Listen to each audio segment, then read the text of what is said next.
There are many ways to capture the beauty of nature. Perhaps you like to go on a walk and take a camera with you, taking photos of the hedgerows and of the trees, the flowers, or perhaps you prefer to sit quietly and just sketch, taking in the sights, the sounds, and even the smells of summer. Well, I've got another way that you can capture the beauty of summer through botanicals, and that's by printing with them. Because you can use the chemicals and pigments that occur naturally in leaves to make prints. So today I'm going to show you how to do what's called botanical printing, also known as leaf dyeing. Perhaps you've heard of it as eco printing. They're all about the same, and they use, as I say, the chemicals and pigments that naturally occur in plants that we can find in our gardens and also in the countryside. If you are foraging in the countryside, then please do remember to do it responsibly. As long as there's lots of this or lots of what you're picking around, then you can take just enough for yourself. Please don't take too much, and also make sure that it's on public land. If it's on private land, then you will need to ask the permission of the landowner. So just a few things to bear in mind. Do it responsibly and also legally. So that's the kind of the house sort of domestic stuff out the way. Now I'm going to show you how to do it. All of the equipment and materials that you need are listed in the video caption above. I'm going to start off by showing you the dye bath. So here it is. It's quite heavy because it's full of water. So this is just an old preserving pan. Make sure that you do this in an aluminium pan that you're never going to use for food again. If you don't like the idea of using one of your food pans, kind of making it into something else, then start calling it a dye bath, because that doesn't feel so wasteful. So this is my dye bath, and in here I've got 5 litres of water, just water from the tap, and then a cup of vinegar. So any vinegar, you can even use like Sarson's, you know, your brown vinegar that you put on your fish and chips, or you can also use white vinegar. So in my dye bath, 5 litres of water and 1 cup of vinegar. That's gone in there. Now, if you're printing along with me, then I'd go and put that on the hob to boil. So it needs to start boiling before you put all your botanicals in. So that's the first thing that you need to do, get that on the hob to boil. And then what we're going to do is I'm going to talk you through some of the leaves that I've been using for botanical printing, and the papers, and also the different elements like rusty tin cans, just rusty pieces of metal, which all sound a little bit odd, but you'll see what I mean when I show you. Also in your dye bath, if you want to, you can put some rusty items in there. It just kind of adds to the colour. And also you might like to pop in there just a few maybe eucalyptus leaves, or even just some onion peel. So it's the papery bit from the onion. Red or white onions work absolutely fine. Get some really good colours from them. So what I'll do now, I will pop you down and we'll talk you through how it's done.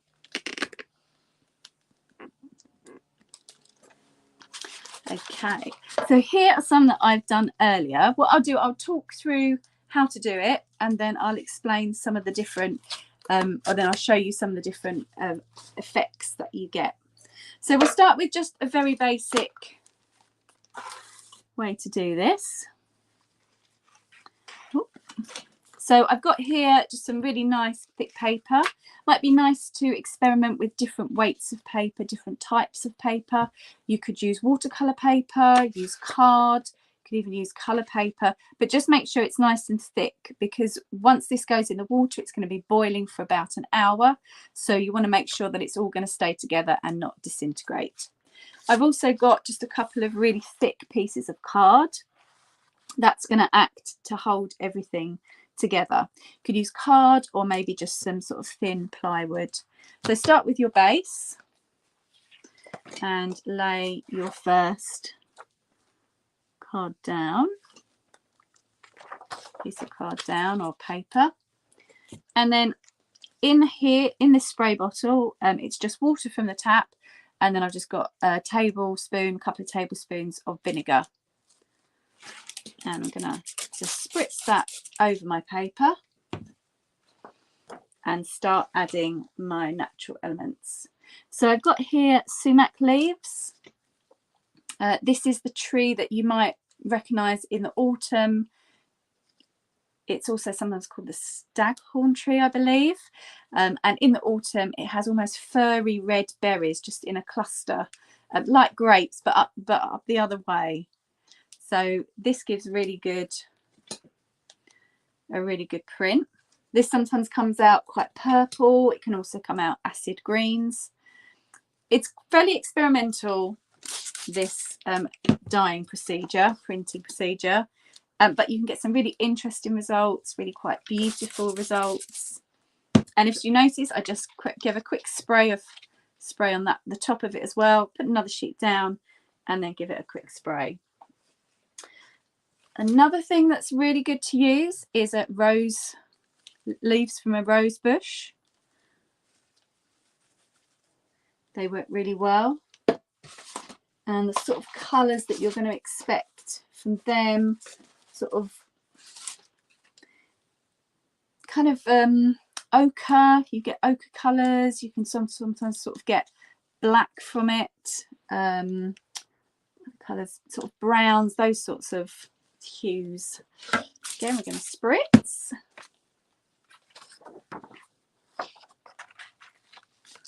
Lay that down. Now this one I came across really just by accident. So the cow parsley that grows near me has now been and gone. There's just the seed heads left, but as it's going, the leaves are turning this colour, and I just by accident, or sort of by a thought, wondered if they might work, and actually they do. They're really quite excited. So they come out very dark green with sort of splashes of sort of a zesty yellow. So really quite interesting. And here's one that I haven't tried before. It's the leaf from a bindweed. And again, it's done a similar thing. So I'm going to add that as well and see if that one works. So, you know, experiment with things around you and you'll start to get an idea of what works, what might work, what doesn't work. And go for leaves that have quite high tannin in them. That's quite a good indicator. So, for example, this is from a walnut. Let's just go for one basic. That should do nicely. You know, you could really fill all these papers or just leave them quite sparse.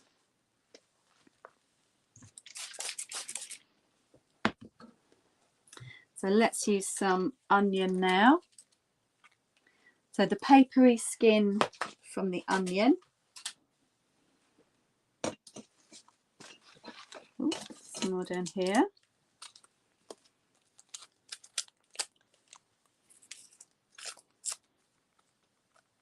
Just going to dot these around.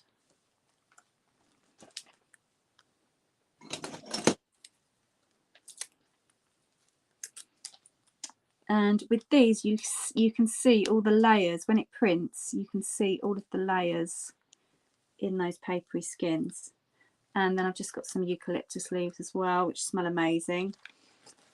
Easily available from a florist, or perhaps you or someone else you know has a eucalyptus tree.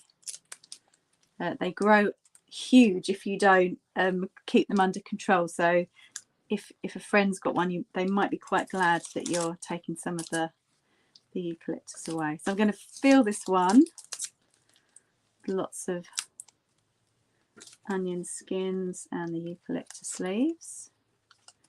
Oh, that should be nice. Although you never quite know, which I always do like that with printing. You never quite know until the reveal how it's going to turn out.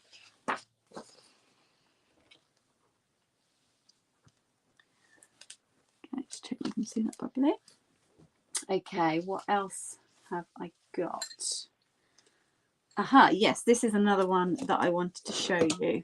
So I'm going to show you one now. I'll show you an example of it.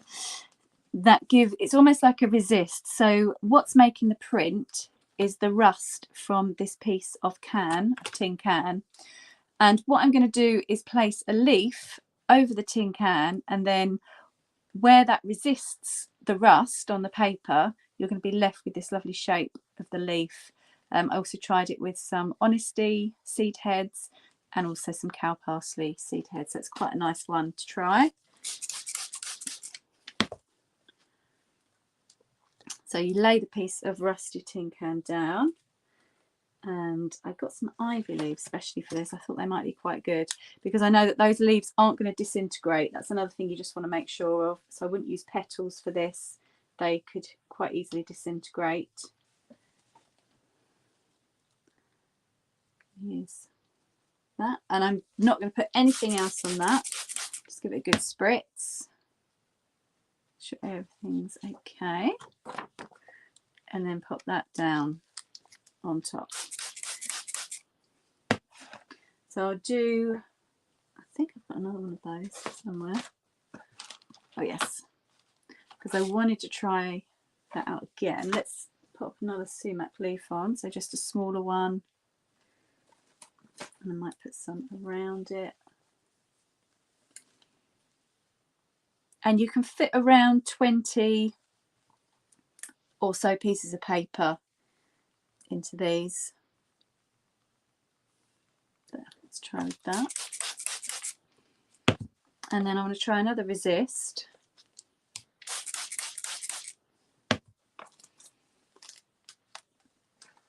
And I noticed that the sycamore seed heads are just starting to come into seed. So I'm going to try with one of those. It might be, it's a little bit of an experiment. I think I might just need to make this a bit thinner. If I was doing this, say, with fabric, this might work much better if it's thick, because the fabric will sort of envelop it and pick up the rust from the tin. But I think it's a bit thick with the paper. So what I'm just going to do, very carefully, take off the bulk of the seed head. It's fine that it's split in two because I can just reposition it. That's it, make that a bit flatter. I think that would work better.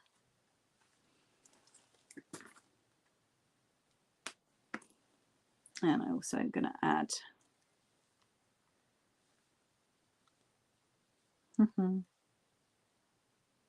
add the stem as well. Spritz that up and then add another piece of paper. And just carry on like this until you've used up all of your paper. Just go last one in with this.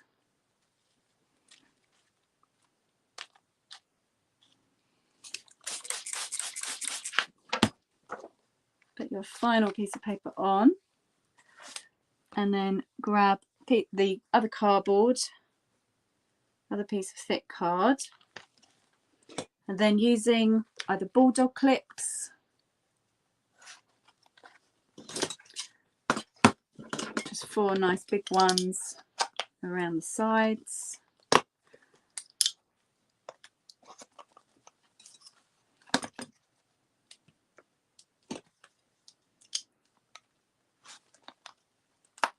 Like that. Or if you don't have bulldog clips, then you can just use some string or yarn wool. Works quite well. And then all you do is just wrap that round really, really tightly. So they're just going to keep everything together while you're boiling. So once your dye bath is boiling, you just pop it in, pop all of that into there, and then reduce the heat so that it's somewhere between a simmer and a rolling boil. So you don't want it too much, but you don't want it too little. Leave it for an hour, then you're going to take it out. Allow it to cool down. I'm just going to wipe this as well.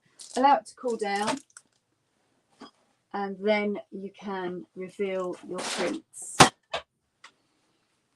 So let's just wipe this, and then I can show you what sort of results we're going to get from the leaves that I've just used. Okay. So I'll just show you the resist again. Oh, bear with me a second. There we go. So I'll just show you that resist again. So this is where I used the piece of tin that's all rusty, and I just put an interesting leaf over the top. When the boiling and the water and the vinegar and everything did its job, it's caused the rust to go onto the paper, but where the leaf was, it's resisted the rust going onto the paper, so it leaves these really lovely silhouettes. That's quite exciting. I like that one. And I did that actually using a tin can. So rather than layering up, I had just a long piece of strip of paper like this, gave it a good old spritz, put my leaves all along, and then I just rolled the paper around the tin, secured it really tightly with my yarn, and then popped that in the dye bath as well. And I even quite like, I've just got some here, I even quite like the outside where you end up with the colour. Some of the colours, there's a little bit of purple from the sumac leaves. You get this very subtle kind of ghosting effect from some of the leaves that were inside, and then you've got this almost resist as well with those, with all the string. So I quite like those too. So that's done with the tin can.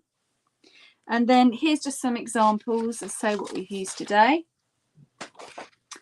So here we have the rose leaves, that's here. This here is the onion skin, so the white and red onion skin. I think these are white, so some really lovely orangey colours. This is, so it's not such a good print. Let me find a really nice one. Yeah, I like this one. So this was the leaves from the cow parsley that are just turning that autumnal, and that seems a bit early in the season, in the year, doesn't it? Turning that autumnal colour. So that was from them. I did have another really nice one. They were all kind of green.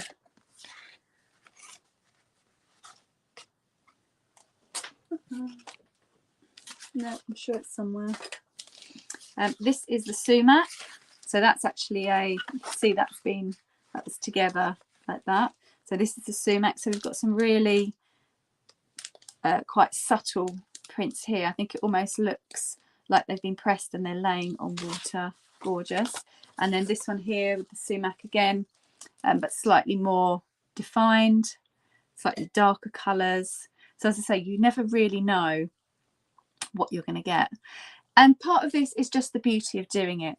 The beauty of experimenting, playing, just seeing what nature gives you. But you might also like to use them for collages. You know, you could just take a small part, maybe make it into cards, add it to a journal. Perhaps you like to document your summer or places that you've been. It's a really nice way of doing that.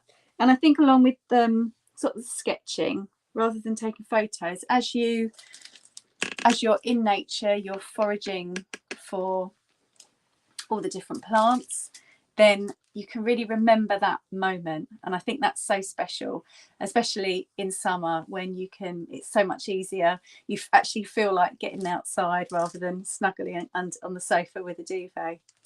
So thank you so much for joining me today. I would love to know what you think of the session, if you're going to try it. If you do try it, then please do take photos. We always love to see your photos here on the Virtual Village Hall. And don't forget that you can share this with your friends. Just press the arrow button, or you can even save this video for later if you haven't had time to do it today. Find the 3 dots that are next to each other. They'll either be in the top right or the top left or the bottom left hand corner. Click on those and save the video, and you can watch later.